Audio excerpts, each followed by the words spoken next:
반려동물 키우는 사람들은 계속 늘고 있지만 잘 키우는 건 또 다른 얘기입니다.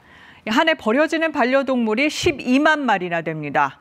이런 일 막자고 등록제도도 만들었지만 8년이 지나도록 자리를 못 잡고 있습니다. 손서영 기자가 보도합니다. 서미진 씨는 반려견 2마리를 키웁니다. 나이가 들거나 지병이 있는 유기견을 입양했는데 기르는 비용은 부담입니다. 예기치 못한 이제 지출들이 많이 발생을 하게 되고 그러다 보니까 조금 그런 부분들이 장애물로 적용을 하게 되는 것 같고요.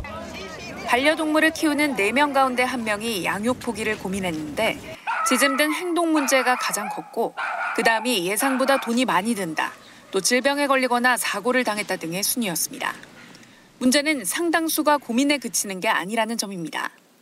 반려동물을 기르는 인구가 1,500만 가구를 넘어선 가운데 2021년에만 12만 마리가 버려진 것으로 추정됩니다. 이런 유기를 막으려고 제도가 도입됐지만 성과는 낮습니다. 2014년부터 시행된 반려동물 등록제. 등록률은 여전히 절반 수준에 그치고 있습니다. 원령 2개월 이상 된 반려견을 지자체에 등록하지 않으면 과태료 부과 대상이지만 처분 사례는 없다시피 합니다. 반려견은 추적이 되지 않다 보니 견주 자율에 맡길 수밖에 없기 때문입니다.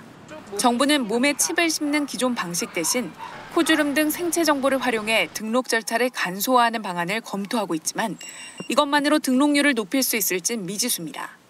등록제로 보호자는 계속 관리, 추적이 된다는 것도 인식을 할 수 있게 해줘야 돼요. 입양하기 전에 내가 얘를 정말 끝까지 책임질 수 있을까라는 부분을 또 한 번 더 생각할 수 있는 계기도 되거든요.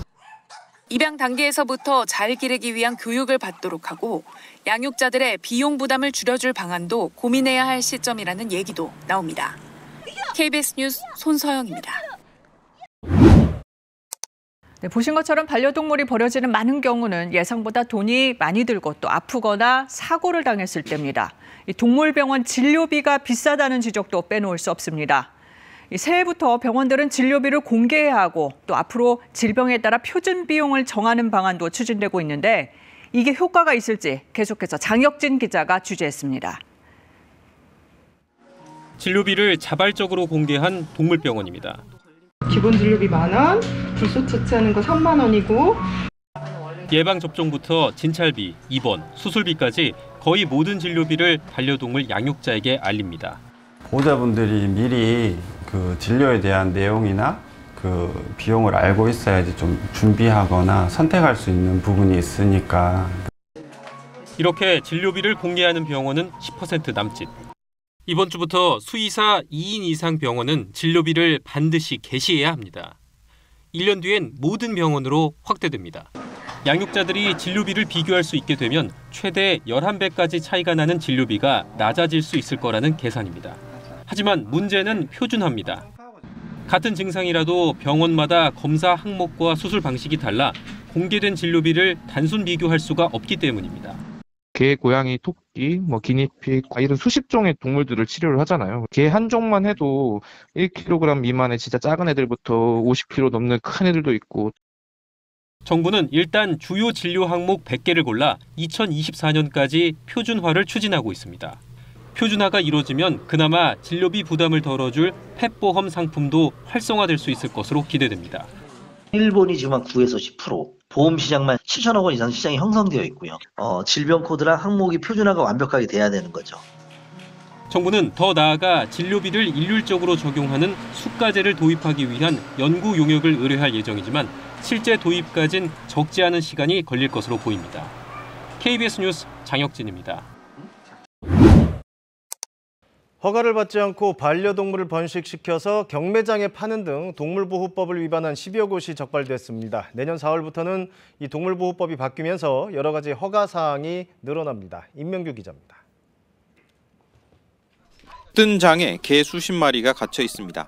환경이 열악해 질병에 노출돼 있고 다친 개도 7마리가 발견됐습니다.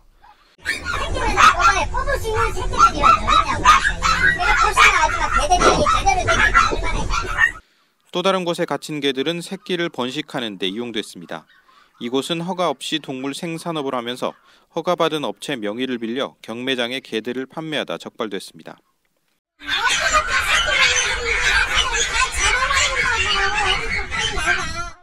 도살시설을 갖추고 작업을 하다 적발된 곳도 있습니다. 경기도 민생특별사법경찰대는 지난 2월부터 이달까지 단속을 벌여 동물보호법 등을 위반한 11곳을 적발했습니다. 동물보호법에 따르면 죽음에 이르게 한 학대 행위는 3년 이하의 징역이나 3천만 원 이하의 벌금, 질병이나 상해를 유발했을 경우 2년 이하의 징역이나 2천만 원 이하의 벌금에 처해질 수 있습니다. 내년 4월 27일부터는 동물보호법 전면 개정에 따라 동물 생산업 외에도 판매업, 수입업, 장묘업도 허가를 받아야 합니다. KBS 뉴스 임명규입니다. 네, 반려동물, 키우는 동물만큼 버림받는 동물도 많은데요. 이런 가운데 경주의 유기동물 보호시설이 유독 높은 반려동물 입양률을 기록해 주목받고 있습니다. 박가영 기자가 보도합니다. 주인을 졸졸 따라다니며 재롱을 부리는 강아지 해피. 2달 전 새끼들과 함께 산속에 버려졌습니다.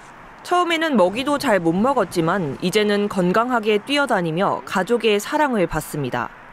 그중에서도 제일 좀 약하고 건강이 좋지 않다 생각해서 입양을 하게 됐고, 이 해피도 평온을 찾는 것 같고 저 역시도 건강이 좀 많이 회복된 것 같아서. 해피를 이어준 건 경주 유기견 보호센터. 관광객이 버리고 간 반려동물 등이 사적지를 은신처로 삼아 주민을 위협하고 문화재를 훼손하자 이를 해결하기 위해 경주시가 만들었습니다. 개소 1년 만에 입양률이 전국 평균의 2배 가까운 44%를 기록해 유기동물 입양 성지로 불립니다. 높은 입양률의 비결은 구조와 응급처치, 미용의 훈련까지 모두 경주시가 직접 고용한 전문 인력 덕분.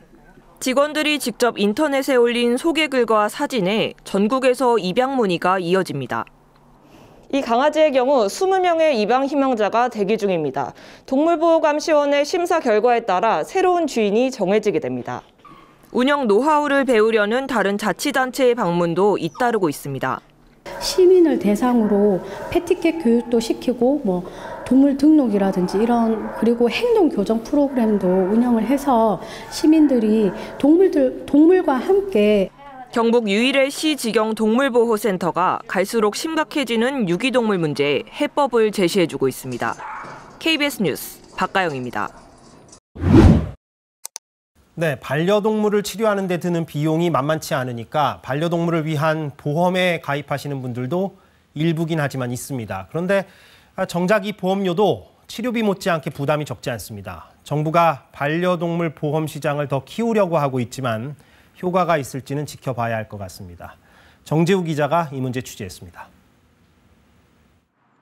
어디가 아파도 말을 하지 못하는 반려동물. 병원이 시키는 대로 할 수밖에 없습니다. 돈을 비용하는 것밖에 선택권은 없잖아요. 근데 병원비는 어떨 때는 사람 병원비보다 훨씬 많이 나올 때도 있거든요. 이 때문에 반려동물 보험, 이른바 펫보험에 가입할까 생각도 해보지만 이번엔 보험료가 부담입니다. 한 달에 4만 원에서 7만 원 사이의 돈을 매달 지불을 해야 하는데 매달 그만큼의 돈을 내기에는 좀 부담스럽다는. 반려동물 키울 때 드는 병원비는 월 평균 42,500원으로 조사됐습니다. 그런데 반려동물 보험 평균 보험료는 월 45,000원 수준으로 병원비보다 비쌉니다. 40세 성인 남성 실손보험료 12,000원에 4배에 이를 정도입니다. 이러다 보니 보험에 가입된 반려동물은 전체의 0.6%에도 못 미치고 보험료 수입은 217억 원 정도로 시장 규모는 커지지 않고 있습니다. 금융당국은 일단 생명보험사도 자회사를 통해 반려동물 보험 등을 팔 수 있도록 하기로 했습니다. 금리 상승으로 실적 부진에 시달리고 있는 생명보험사 입장에선 수입원을 늘릴 수 있고 판매사가 늘고 시장이 커지면 보험료 인하를 기대할 수 있습니다. 보험 규모의 경제가 이루어질 수 있습니다. 그런 보험료를 산출할 수 있는 데이터가 많기 때문에 그걸 통해서 조금 더 보험료를 다운시킬 수 있는 여지가 있다. 다만 천차만별인 동물병원 진료를 표준화하는 문제 등이 남아있어 본격적인 반려동물 보험 시장 활성화까지는 시간이 좀 더 필요할 것으로 보입니다. KBS 뉴스 정재우입니다. 버려지는 반려동물이 갈수록 늘어나면서 보호시설도 포화 상태를 맞고 있습니다. 이렇게 동물을 내다 버리는 것을 막기 위해 정부가 반려동물 등록제를 도입했지만 별 소용이 없다고 합니다. 자세한 내용을 한희조 기자가 취재했습니다. 강릉의 한 중학교 뒷마당입니다. 버려진 것으로 보이는 강아지를 구조하고 있습니다. 학교 직원들이 몇 달 전부터 인근을 맴도는 것을 지자체에 신고했습니다. 이처럼 구조된 개와 고양이는 유기동물 보호소로 옮겨집니다. 하지만 버려지는 반려동물이 워낙 많아 강릉시의 경우 보호소 수용 한계를 이미 넘어섰습니다. 120마리 수용 규모인데 현재 170여 마리를 보호 중입니다. 주인이 찾아가거나 국내외로 다시 입양되지 않으면 결국 안락사 운명을 맞게 됩니다. 해외 입양 가는 아이들은 어찌됐든 출국이 돼야 되는데 지금 코로나19가 있다 보니까 이동이나 이런 거를 도와주시는 분들이 지금은 많이 없다 보니까 지난해 강릉 지역에서 구조된 반려동물은 689마리로 한 해 전보다 100마리 이상 늘었습니다.